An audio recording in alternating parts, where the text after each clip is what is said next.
بسم اللہ الرحمن الرحیم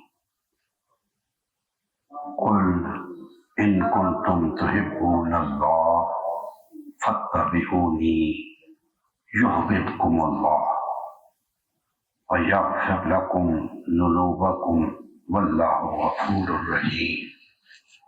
صدق اللہ العظیم۔ محترم مسلمان بھائیوں،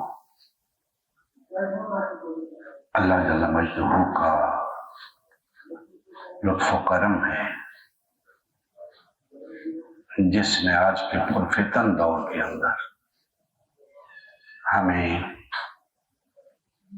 کلمہ حق کہنے کی توفیق عنایت فرمائی۔ اللہ کی بارگاہ میں التجا ہے کہ وہ ہمیں اس کلمہ حق پر استقامت عطا فرمائے۔ میں نے آپ کے سامنے سورہ آل عمران کی آیت نمبر 31 کی تلاوت کا شرف حاصل کیا ہے۔ اللہ جل مجدہ نے ارشاد فرمایا، اے میرے حبیب صلی اللہ علیہ وسلم فرما دیجئے کہ اے لوگو، اگر تم اللہ سے محبت کرتے ہو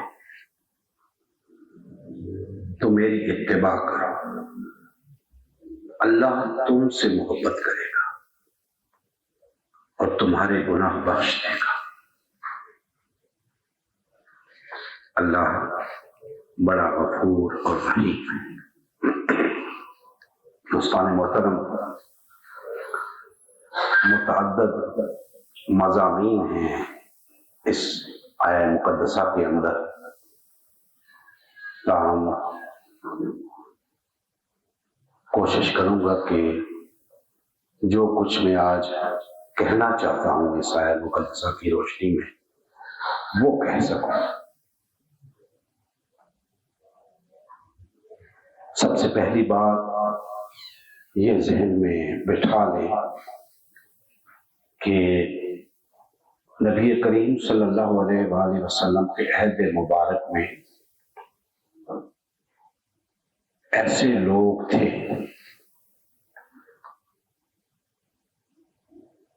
انہیں ہم مشرکین مکہ کے نام سے جانتے ہیں۔ بڑی اہم بات آپ سے عرض کر رہا ہوں۔ وہ مشرکین مکہ اللہ سے محبت کے دعوے دار تھے۔ وہ اللہ سے محبت کے دعوے دار تھے، یہاں تک کہ جب انہیں بتوں کی پرستش سے منع کیا جاتا تھا تو وہ کہتے تھے ہم اللہ کی محبت میں ان کے سامنے سجدہ کرتے ہیں، انہیں ہم وسیلہ بناتے ہیں، یہ ہمارے سفارشی ہیں اللہ کی برکت۔ محبت تو ہم اللہ سے رکھتے ہیں۔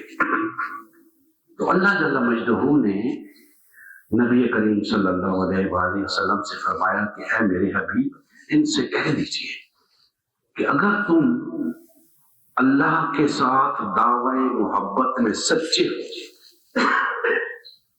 تو پھر میری اتباع کرو، پھر اللہ تم سے محبت کرے گا۔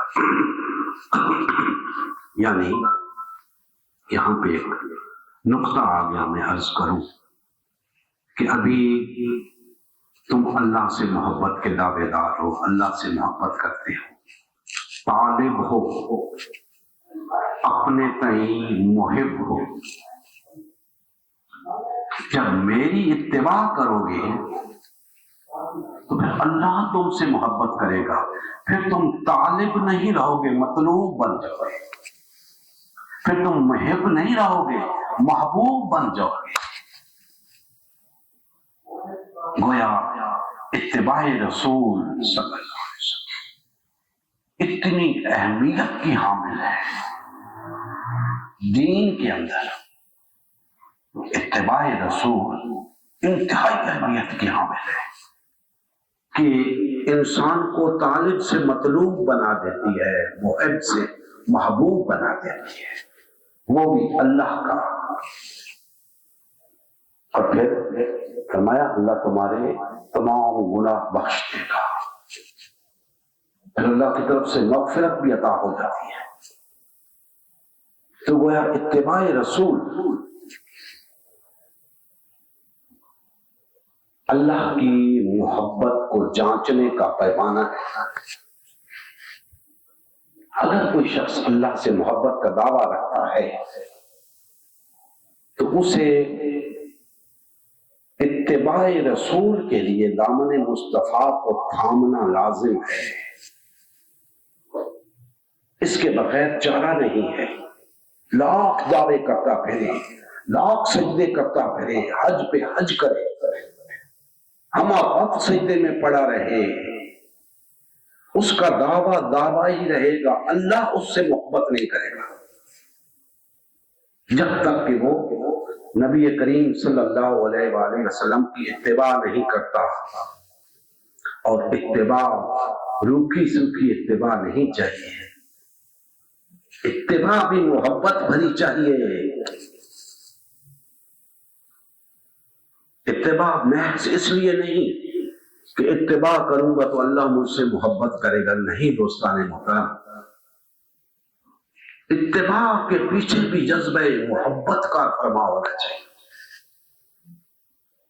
نبی کریم صلی اللہ علیہ وآلہ وسلم کے ساتھ محبت ہوگی اور پھر اتباع ہوگی تو وہ اللہ کی محبت کا سبب بنے۔ یہ تو ایک ضمناً نکتہ آ گیا، میں نے عرض کر دیا۔ دوستان محترم، اب یہاں تو ایک لحاظ سے خطاب مشرکین سے تھا کہ تم اللہ سے محبت کا دعویٰ کرتے ہو، تو اگر واقعتاً اللہ سے محبت کرتے ہو تو میرے حبیب کی پیروی کرو، اتباع کرو، میں بھی تم سے محبت کروں گا، تمہارے گناہ بخش دوں گا۔ تو اگر ان کے لیے یہ معیار ہے، یہ پیمانہ ہے، تو ان لوگوں کے لیے بدرجہ اتم ہے جو دعوی ایمان رکھتے ہیں، اللہ پر بھی، اللہ کے رسول پر بھی، آخرت پر بھی۔ یہ کیسے ممکن ہے کہ ان مشرکین کے لیے تو اتباع مصطفیٰ لازم ہو،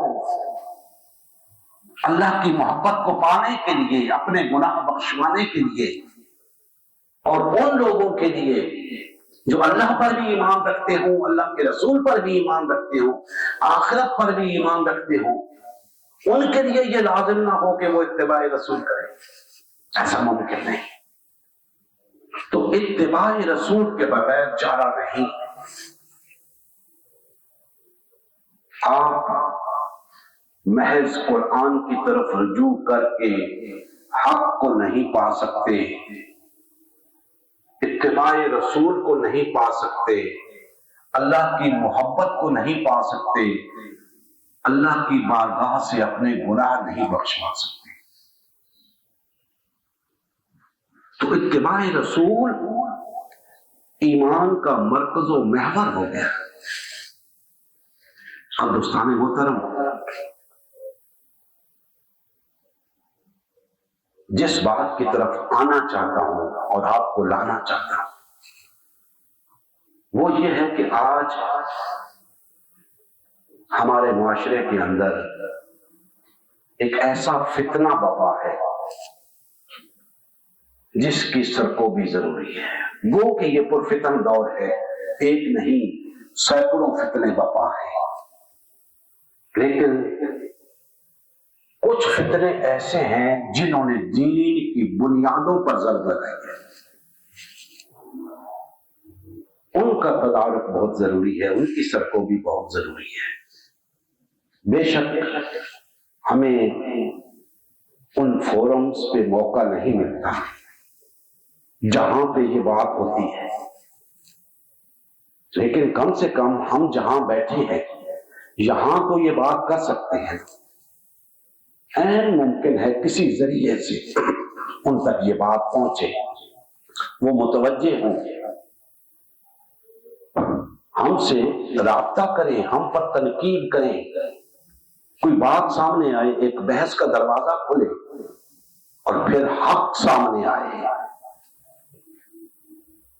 ہمیں شدت سے اس وقت کا انتظار ہے جب ہماری بات کو سوشل میڈیا پر، الیکٹرانک میڈیا پر، ملک کی سطح پہ، بین الاقوامی سطح پہ ڈسکس کیا جائے گا۔ ہمیں شدت سے اس لمحے کا انتظار ہے اور انشاءاللہ وہ وقت آئے گا۔ تو اسی کے لیے ہم یہ گفتگو ریکارڈ پر لانا چاہتے ہیں، تاکہ جب جس نقطے کی وضاحت مطلوب ہو، جس بات پہ قرآن و سنت کا نقطۂ نظر دیکھنا ہو، وہ ہمارے پاس موجود ہو۔ تو دوستان محترم، آج ایک فتنہ جو بپا ہے وہ یہ ہے کہ کچھ لوگ بڑی شد و مت سے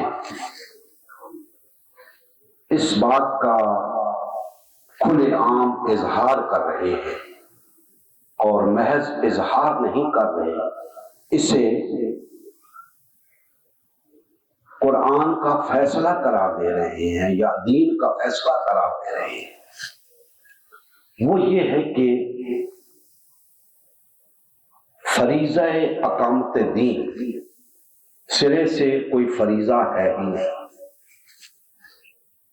فریضہ اقامت دین سرے سے کوئی فریضہ ہے ہی نہیں،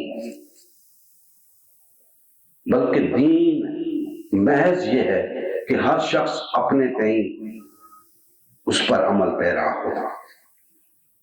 دین کو قائم کر کے اسے نافذ کرنے کا دین کے اندر کوئی حکم نہیں ہے، قرآن کے اندر کوئی حکم نہیں ہے۔ اس پہ تفصیلی بات ہوئی تو ہمیں تکلیف ہوئی، ہم نے چاہا کہ ہم بھی اس موضوع پہ لب کشائی کریں۔ دوستان محترم، آج جو موضوع گفتگو ہے اتباع رسول ہے۔ اب سوال یہ ہے کہ ہم نے اتباع رسول کس طرح کرنی ہے،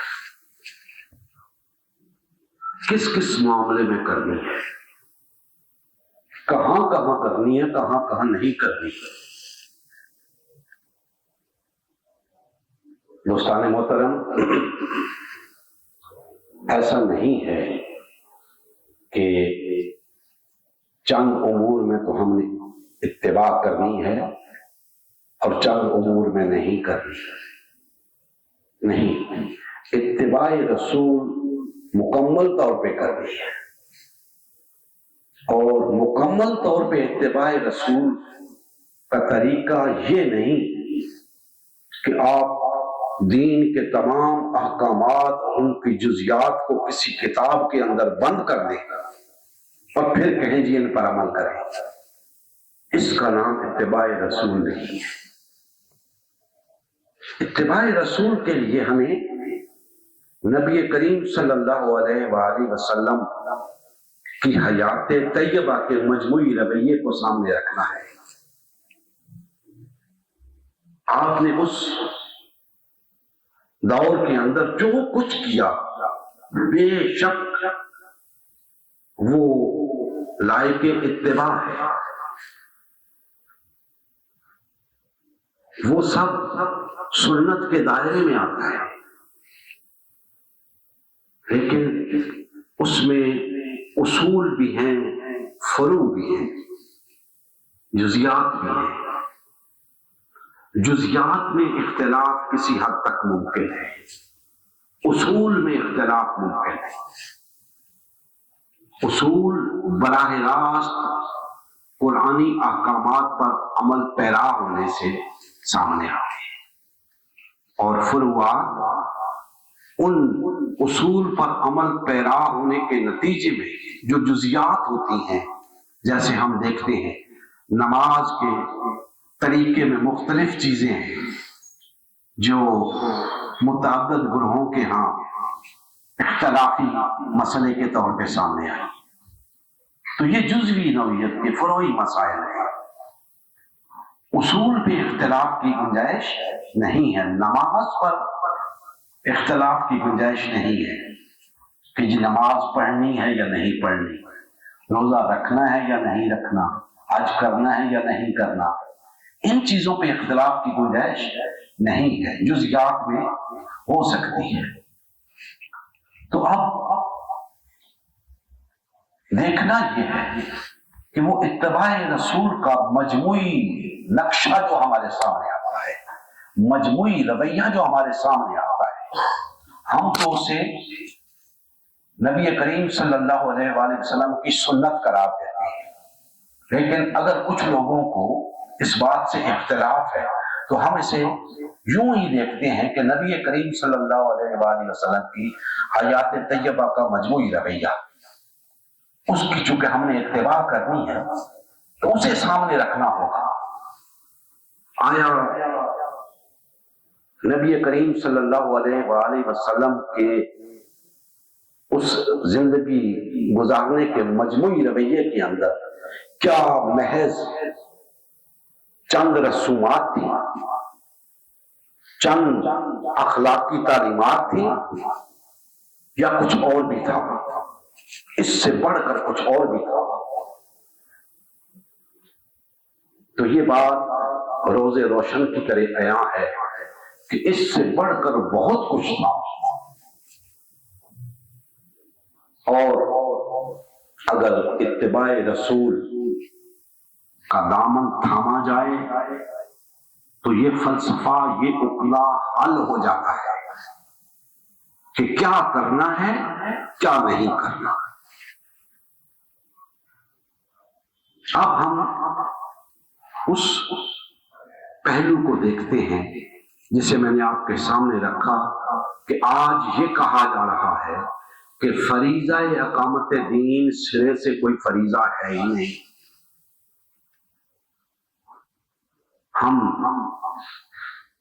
قرآن مجید کی آیات سے کھیلتے ہیں. مسلمان قرآن مجید کی آیات سے کھیلتے ہیں. جی اس آیت کا تو یہ مفہوم ہے، اس آیت کا تو یہ مفہوم ہے. آپ جب قرآن اور صاحب قرآن کو جدا جدا رکھیں گے تو یہی ہوگا. قرآن اور صاحب قرآن کو جب آپ الگ الگ رکھیں گے تو یہی ہوگا. ہر شخص ہر آیت سے ایک نیا فلسفہ سامنے لائے گا، ایک نئی بات بولے گا، اور کیا ہوگا؟ فتنے بپا ہوں گے. جیسا کہ آج یہ فتنہ بپا ہو چکا ہے کہ جی اقامت دین کی کوئی ضرورت نہیں ہے، دین کے اندر اس کی تعلیم ہی نہیں ہے. بھائی اگر دین کو تم صرف قرآن سے سمجھنا چاہتے ہو اور آیات کو اپنی مرضی کے معنی پہنانا چاہتے ہو تو شاید ایسا ممکن ہو، لیکن اگر اتباع رسول کا تقاضا پورے کرتے ہوئے نبی کریم صلی اللہ علیہ وآلہ وسلم کی حیات طیبہ کو بھی سامنے رکھو گے تو ایسا نہیں کر سکو گے.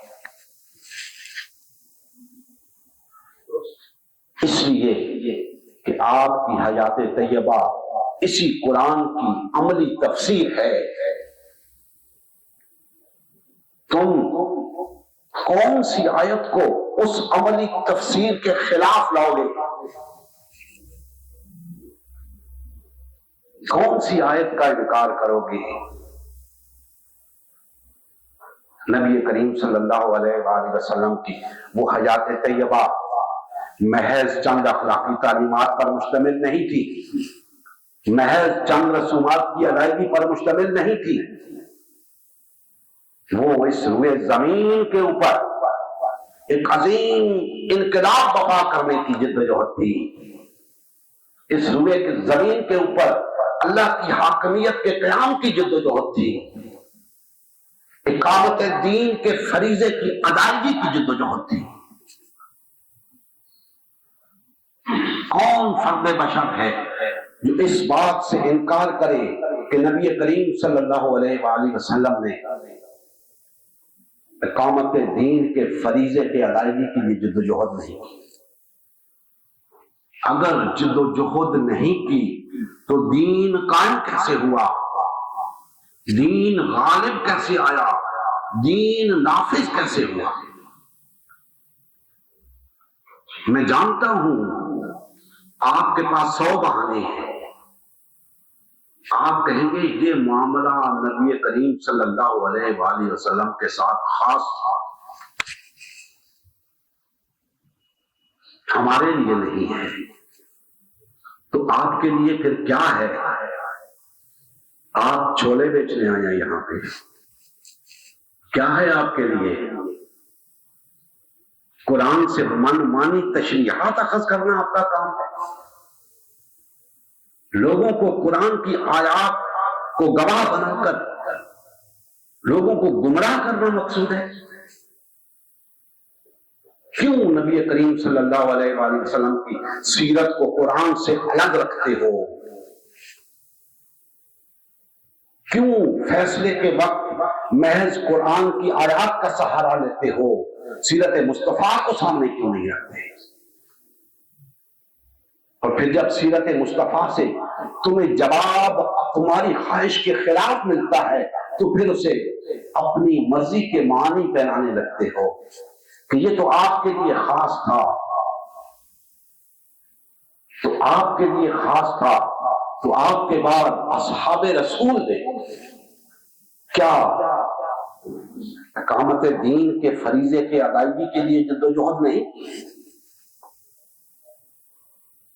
بالفرض جو دین نبی کریم صلی اللہ علیہ وآلہ وسلم قائم کر گئے تھے، اگر آپ یہ سمجھتے ہیں کہ دین تو نبی کریم صلی اللہ علیہ وسلم قائم کر گئے تھے، اصحاب رسول نے تو قائم نہیں کیا، تو یاد رکھو یہ دین محض جزیرہ نمائی عرب پر قیام کے لیے نہیں آیا تھا، ابھی اس کا استحکام مطلوب تھا، ابھی اس کی توسیع مطلوب تھی تمام خطہ ارضی تک۔ تم کہتے ہو کہ آج ضرورت ہی نہیں اس بات کی، یہ محض نبی کریم صلی اللہ علیہ وآلہ وسلم کی ذمہ داری تھی، فریضہ تھا، انہوں نے ادا کر دیا، بس ختم۔ تو پھر تمہارے لیے کیا ہے اس قرآن میں؟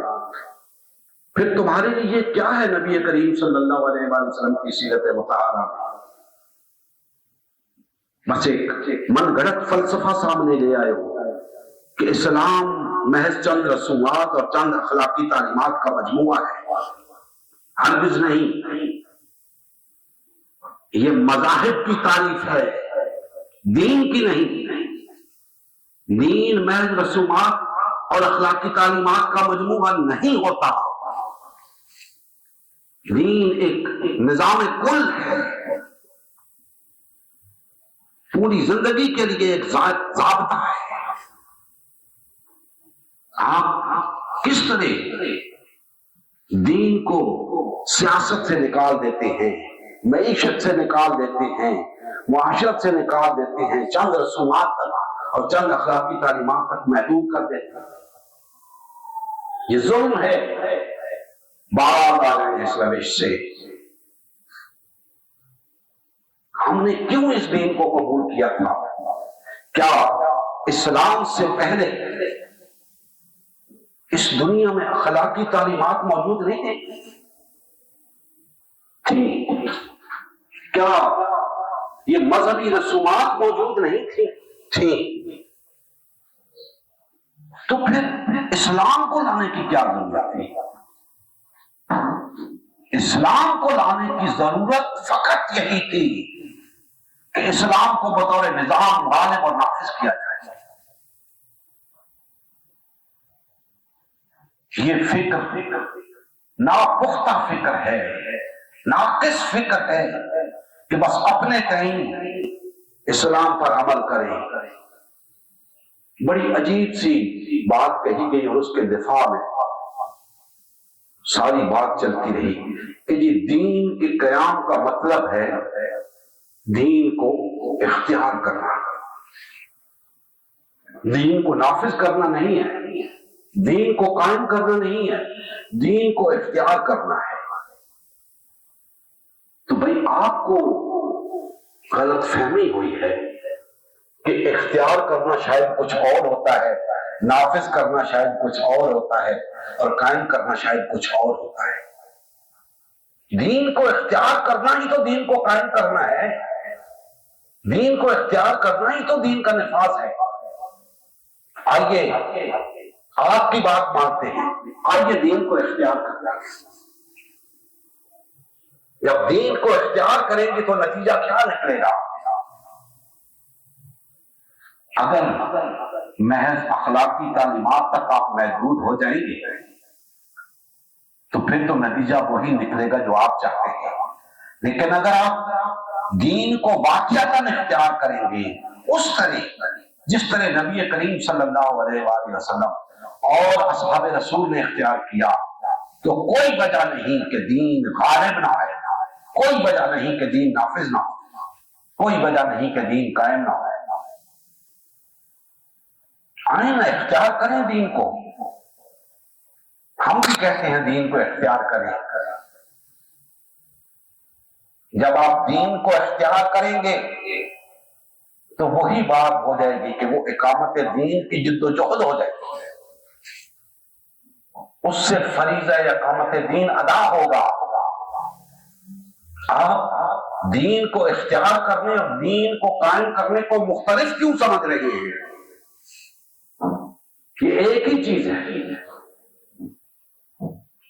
اور یہاں یہ بھی بات واضح کر دوں گا کہ آپ نے شاید دین کو اختیار کرنے سے مراد یہ لے رکھی ہے کہ ہر شخص اپنے کہیں چند رسومات پر عمل پیرا ہو، چند اخلاقیات کا پابند ہو جائے۔ ہرگز نہیں۔ جہاں دین کی انفرادی تعلیمات ہیں وہاں اجتماعی تعلیمات بھی ہیں۔ آپ کو انفرادی تعلیمات پر بھی عمل کرنا ہوگا، انہیں بھی اختیار کرنا ہوگا، اجتماعی تعلیمات کو بھی اختیار کرنا ہوگا۔ آئیے انفرادی اور اجتماعی تعلیمات کو اختیار کریں، آپ کا ہمارا جھگڑا ختم ہو جائے گا، وہ تنازع ختم ہو جائے گا جس کی وجہ سے آپ اقامت دین کو فریضہ ہی نہیں سمجھتے، جس کی وجہ سے آپ نفاذ اسلام سے منکر ہوئے بیٹھے۔ آئیے وہ انفرادی اور اجتماعی تعلیمات جو قرآن ہمیں دیتا ہے ان پر عمل پیرا ہو جائے، ان کو اختیار کر لیں، بات بن جائے گی۔